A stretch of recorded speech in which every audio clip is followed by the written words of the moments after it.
ఎవరైతే శరీరము మెడ తల 3 నిటారుగుంచుకొని కదలకుండా కూర్చోగలుగుతారో ఎంతసేపు చెప్పనా? 48 నిమిషాలు చాలు. 48 నిమిషాలు శరీరము మెడ తల నిటారుగుంచుకొని ఉండగలిగితే మెదడులో ఉన్నటువంటి మస్తిష్క ద్రవం, వెన్నుబాములో ఉన్నటువంటి మేరు ద్రవం రెండు కూడా కలిసిపోతాయి. మస్తిష్క మేరు ద్రవంగా మారుతుంది. దాన్నే జీవామృతం అంటారు, నెక్టార్ ఆఫ్ లైఫ్ అంటారు.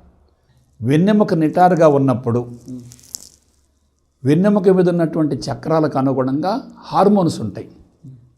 హార్మోన్స్కి అనుగుణంగా చక్రాలకు అనుగుణంగా వ్యవస్థలు ఉంటాయి. కింద ప్రత్యుత్పత్తి వ్యవస్థ ఉంటుంది, దానిపైన విసర్జక వ్యవస్థ ఉంటుంది, దానిపైన జీర్ణ వ్యవస్థ ఉంటుంది, దానిపైన శ్వాస వ్యవస్థ, ప్రసరణ వ్యవస్థ ఉంటాయి. ఇక్కడ గొంతు ప్రాంతం ఉంటుంది. సో ఇవన్నీ ఏమవుతాయి? యాక్టివేట్ అవుతాయి, చైతన్యవంతం అవుతాయి. ఎప్పుడైతే ఈ చైతన్యవంతమైనయో అవయవాలు సమర్థవంతంగా పనిచేస్తాయి. అవయవాలు సమర్థవంతంగా పనిచేస్తే ప్రాణశక్తి పుష్కలంగా అందుతుంది. ప్రాణశక్తి పుష్కలంగా అందితే జీవితాంతం మనిషి ఆరోగ్యంగా ఉండొచ్చు.